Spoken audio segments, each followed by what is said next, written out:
Today, we're diving deep into passionate Japanese fan reactions about the king of the court, Kageyama Tobio.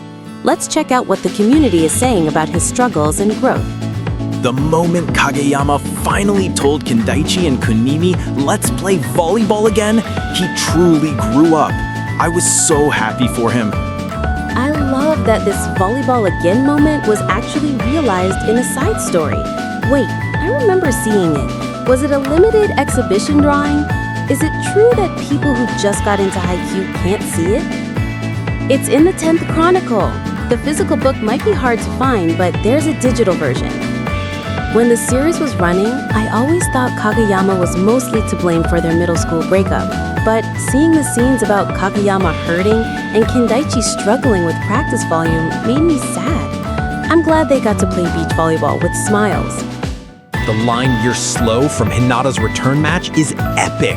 And he's ranked #1 on my HAIKYU characters who thankfully didn't quit volleyball list. After his grandpa died, he just kept practicing his serves. That's real strength. He's not human. He's the incarnation of volleyball itself, a volleyball alien. He will never get tired of it. His quote, "The only time I'd despair is if I couldn't play volleyball," is just a simple statement of fact for him. I love that he knew he was seen as the good-looking guy, but told Kuro he was fine with it if it was a doorway to introduce people to volleyball. The spring high where he said, "I wanted to go further with this team," made me cry. It shows he has no unnecessary pride. He even asked Miyaya what he meant by calling him obvious Mr. Goody Two-Shoes, or Oriko-san. He's so talented that he clashes with rivals like Oikawa, but his honest desire to learn from anyone he thinks is better is what makes him the best. Spring High was terrifying. He was definitely an amazing guy with a genius vibe, despite what people said. Let's continue the discussion, focusing on Kageyama's innate talent and the crucial relationships that shaped his development. Even though Suga-san is practically the weakest setter by status, he had such a huge impact that Kageyama still mentions him in pro interviews.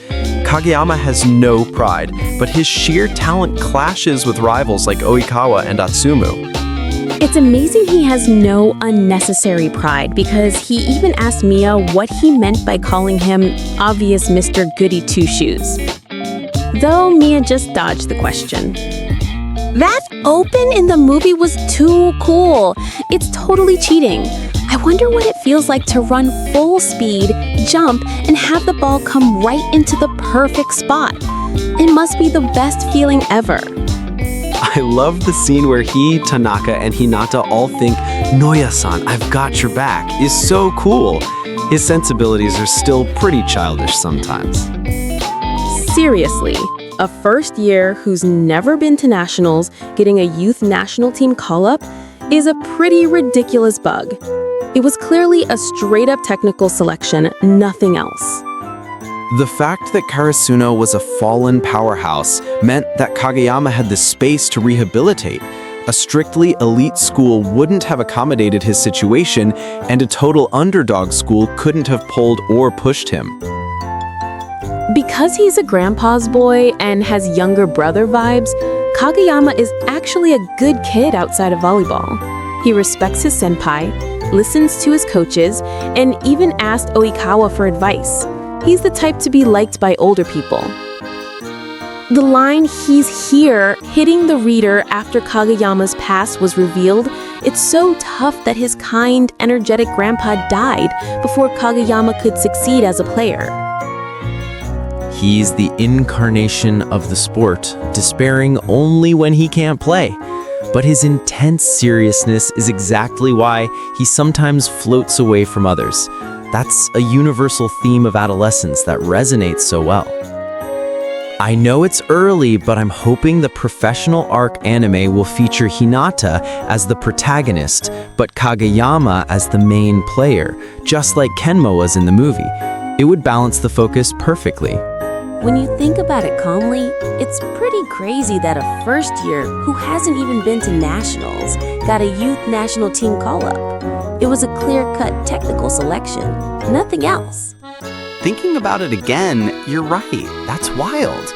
Maybe he caught the eye of youth national staff who were watching the Shiratarazawa match to scout Ushiwaka-kun. I get so excited watching Kageyama play, and I love hearing the commentators call him fearless and audacious. I'm convinced that even if he had chosen a position other than setter, he would have achieved great things.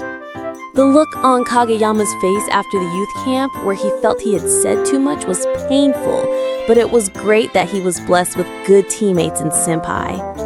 The serve after the threat moment in the Inarizaki match was incredibly cool.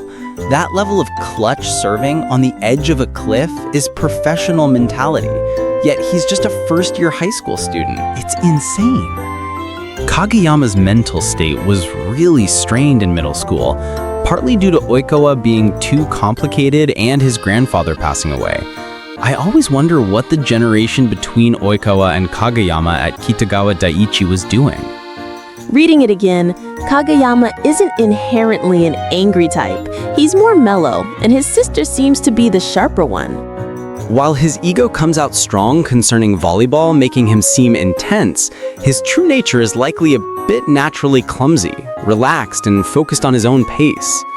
For a character who is essentially the second protagonist from the start, it's quite unusual that the deep dive into his past came so late in the story. I remember being rattled by all the new information at that timing.